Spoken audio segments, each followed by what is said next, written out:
Okay, so आपकी आवाज clear is it clear now? Is it clear now? No no ma'am. no ma'am बोलो उसने। Okay, is my voice clear now? No ma'am. a little bit ma'am No, ma'am.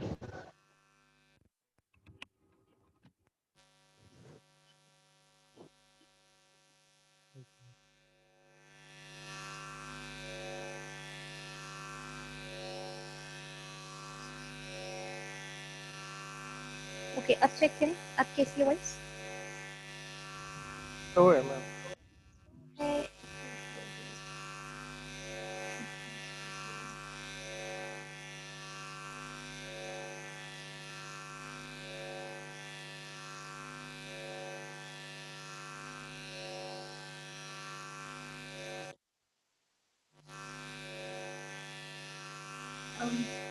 अब check करें।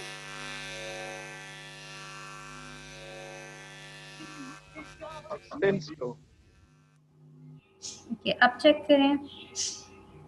it's fine now ma'am It's fine now. हाँ Okay. सही है। Okay, so I अब had. ठीक तो है। Okay, perfect. यहाँ पे कोई ऑप्शन था वो चेंज हो चुका था। Okay, wait a minute. अच्छा, अटेंडेंस ऐसा करते हैं कि आप एंड ऑफ द क्लास ले लेते हैं और मैं इसके मीनवाइल आपके साथ स्क्रीन शेयर कर देती हूँ।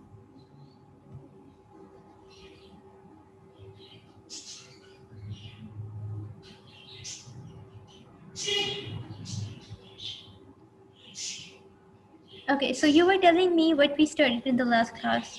So who of you, apart from Nasir, is going to tell me that what we have studied and discussed in the last class?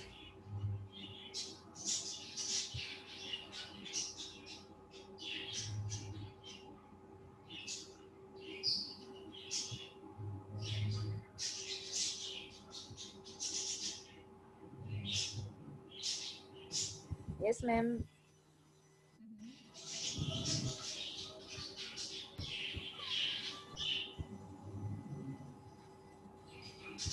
जी, कौन बता रहा था या कौन बताएगा? मैं बताऊं?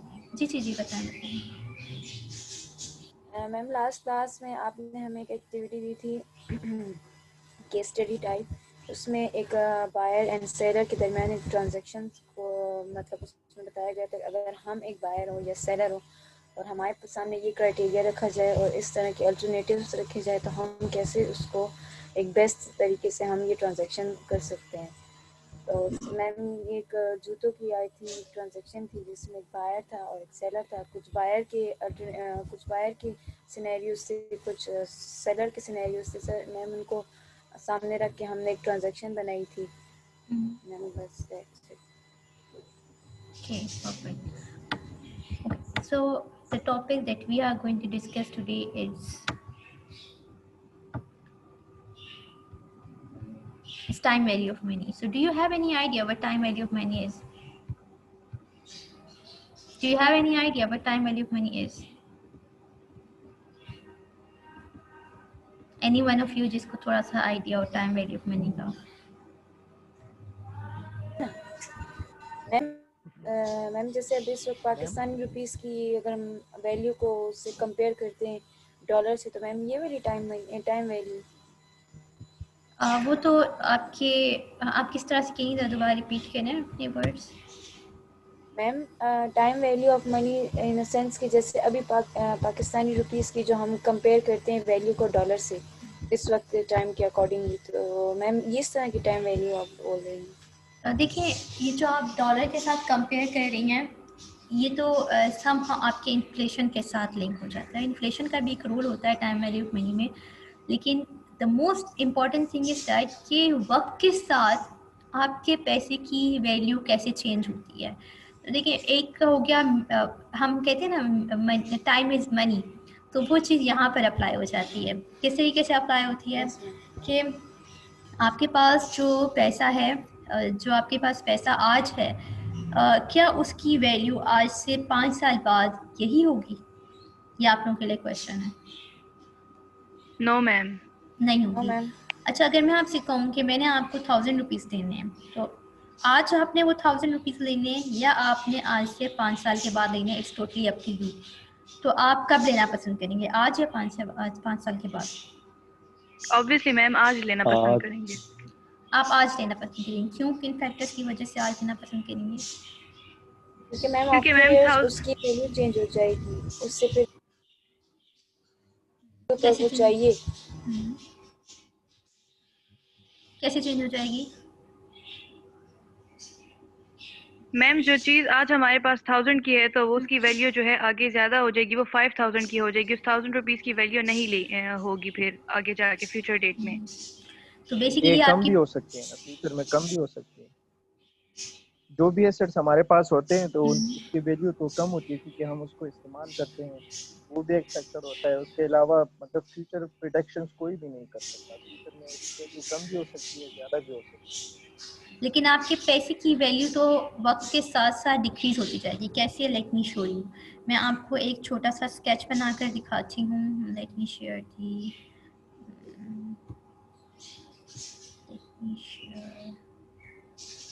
white board with you. Okay, so I hope all of you can see the whiteboard. So here is an example. आपके पास यहाँ पर है year 0. Let's say ये आपका current year है, ठीक है। तो करंट ईयर में मैं आपसे कहती हूँ कि आपके पास चले, आपने क्या किया, आपने 1000 रुपये जो है वो बैंक में रख दी, ठीक है। अब क्या होता है कि आप उसके बाद नेक्स्ट ईयर, इसको हम चलें कह देते हैं ईयर 1। तो ईयर 1 में आपके 1000 रुपये जो हैं, क्योंकि वो आपने बैंक में रखवाए हैं, चले बैंक के बजाय आप इसको कह रहे हैं कि आपने अपने घर में रखे हैं, किसी सेफ में रख दिए हैं, ठीक है। तो अब वो 1000 रुपीज़ आपने सेफ में रखे हैं, तो एक साल बाद वो कितने हो जाएंगे, पैसे कितने हो जाएंगे?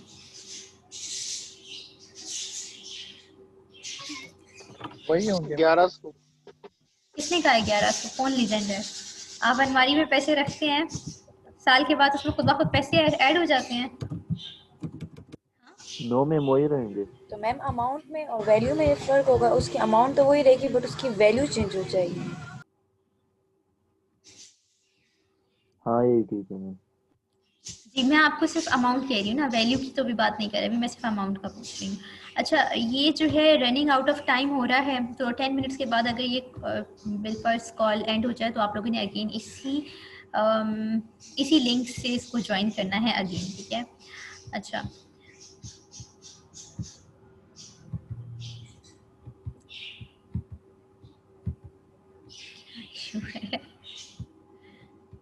it doesn't work properly.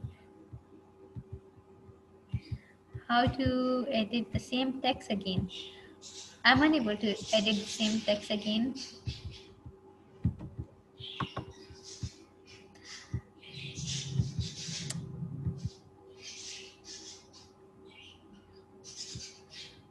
Right पे डबल क्लिक कर।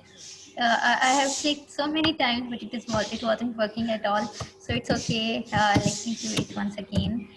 Year 0 में 1000 थे आपके, year 1 में वो आपके अगेन 1000 ही रहेंगे। अच्छा बताएं, 2 years के बाद कितने हो जाएंगे पैसे जो आपने रखे थे अपने कबर्ड में?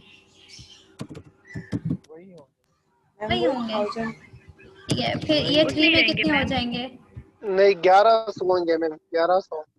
अभी सिर्फ हम अमाउंट की बात कर रहे हैं। 1000 ही रहेंगे मैम। अच्छा, ये कौन लेजेंड है जिनके पैसे खुद ब खुद कोई लेजेंड है इनके पैसे जो हैं वो खुद ब खुद इंक्रीज हो जाते हैं।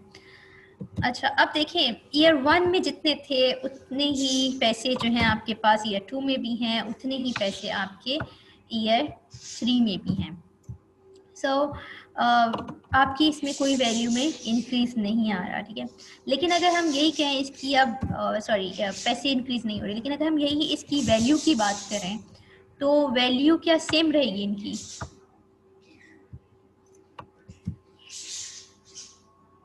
वैल्यू सेम रहेगी? No ma'am. तो अब अगर आप उसमें तो ये रेट है ना थी। तो अगर आप 1000 रुपये की अगर आप एक क्या चीज़, कोई चीज़ का नाम लें, आप क्या खरीद रहे हैं, चले 1000 रुपीज़ का आप 1000 रुपीज़ की क्या चीज़ खरीदते हैं, कोई एक एग्जाम्पल दें मुझे। बुक ओके, आप rupees ma'am straightener. Okay rupees straightener का आप सॉरी ₹1000 का आप स्ट्रेटनर खरीद रहे हैं, तो वो कितने का आएगा नेक्स्ट ईयर पॉसिबिलिटी? 2000। पॉसिबली 1500 हो गए, ठीक है। उससे नेक्स्ट ईयर पॉसिबली वो 2000 तक चले जाएं, ठीक है। अच्छा, अब यही चीज़ मैं आपसे कहूँ कि हम अगर इसको इन टर्म्स ऑफ वैल्यू अगर हम कैलकुलेट करें तो कितनी वैल्यू इसकी बढ़ रही है। अगर मैं कहती हूँ कि राइट नाउ 1000 रुपीज़ की वर्थ 1000 ही है, लेकिन कुछ अरसे के बाद 10% उसकी वैल्यू में इंक्रीज़ आ गया है, उस पैसे की वैल्यू में। तो 10% के साथ हम कह देंगे चलो वो बन जाएगा 1100। नाउ 1100 जो लीजेंड 1100 की बात कर रहे थे, तो ईयर 1 में 1 साल के बाद आपके वही 1000 रुपीज़ में 10% का इंक्रीज़ आ गया। तो वही चीज़ जो आप 1000 रुपये की खरीदे थे, अब आपको 1100 रुपये की खरीदनी पड़ेगी, ठीक है। सो इसी तरीके से अगर हम उसके ऊपर 10% देखें, ये जो आपको अगर आप बैंक की एग्जांपल लें, बैंक में जो आपको इंटरेस्ट मिलता है, ये क्या करते हैं, ये बेसिकली इसी कॉन्सेप्ट के ऊपर चलते हैं। कहते हैं कि आपको आपका जो पैसा है कुछ अरसे के बाद उसकी वैल्यू कम हो जाती है आपके पैसे की, और जो चीज़ें आप ख़रीदना चाह रहे हैं वो महंगे हो जाते हैं, महंगाई आपकी बढ़ जाती है।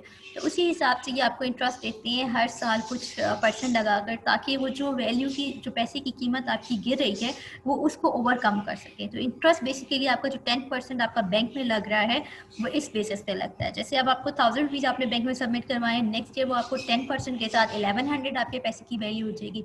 उससे अगले साल अगर आप वही बैंक के अंदर पैसा रखे रहेंगे तो अब वो आपका 1000 रुपीज़ पे 10% नहीं लगाएंगे, वो 1100 पे आपका जो है 10% लगाएंगे, तो वो आपके तकरीबन 1210 बन जाएगा, ठीक है। फिर नेक्स्ट ईयर इसी तरीके से जब हम थर्ड ईयर कैलकुलेट करेंगे 10% इंटरेस्ट रेट के साथ, तो वो आपको तकरीबन 1331 जो है आपको अमाउंट उसकी आपके भी जो पैसे रखे हुए थे आपने बैंक में विद 10% इंटरेस्ट रेट आपकी 1331 बन जाएंगे with interest rate 10%।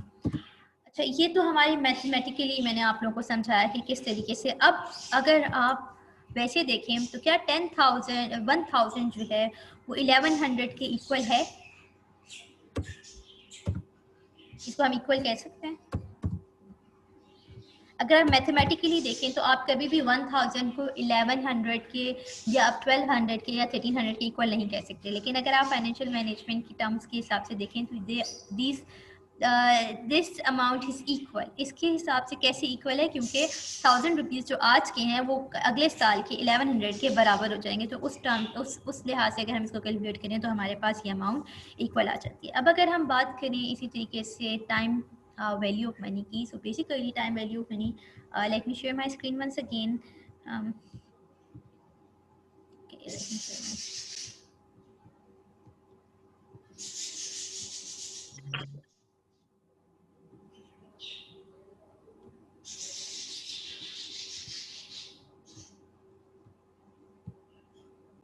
Okay, so we are talking about time.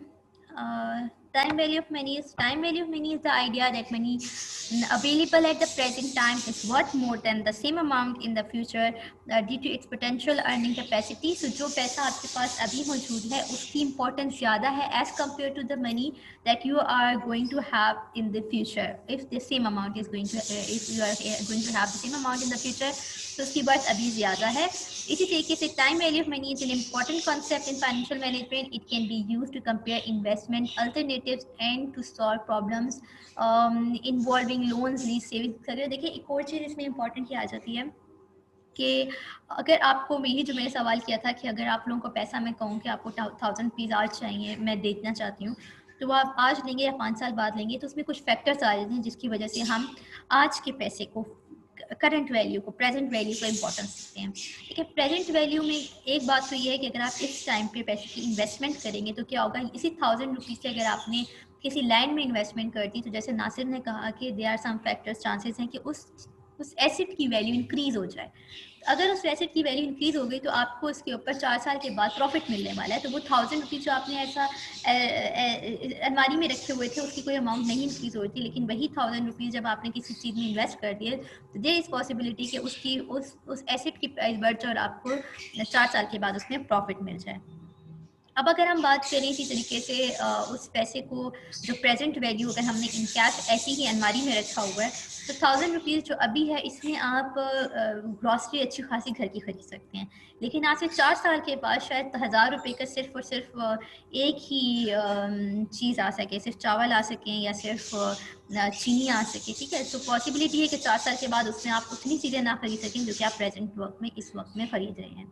दूसरा पॉइंट ये हो गया, ठीक है। तो इस हिसाब से प्रेजेंट वैल्यू जो है हमारी is for more worth than the future amount, okay. So एक कॉन्सेप्ट हमारे पास ये हो जाता है। फिर हमारे पास दो टर्म्स हैं। टर्म्स क्या हैं? पीवी और एफवी। तो PV stands for present value and FV stands for future value. Value हमारे पास क्या होता है? वैल्यू हमारे पास वर्थ होती है, इम्पोर्टेंस होती है, ठीक है, यूजफुलनेस होती है किसी चीज़ की।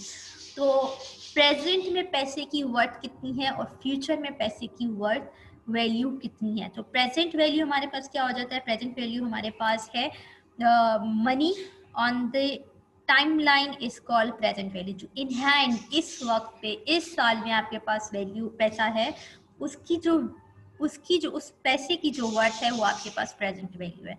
फ्यूचर वैल्यू क्या है? वो पैसा जो आपके पास फ्यूचर में आने वाला है और उसकी उस टाइम पे कितनी इंपॉर्टेंस है वो आपकी फ्यूचर वैल्यू है, ठीक है। इसका फॉर्मूला क्या है? P v is equal to f v future value divide 1 plus i की पावर एन। आई आपके पास डिस्काउंट रेट होता है, एन आपके पास जो है number of periods until future value is received.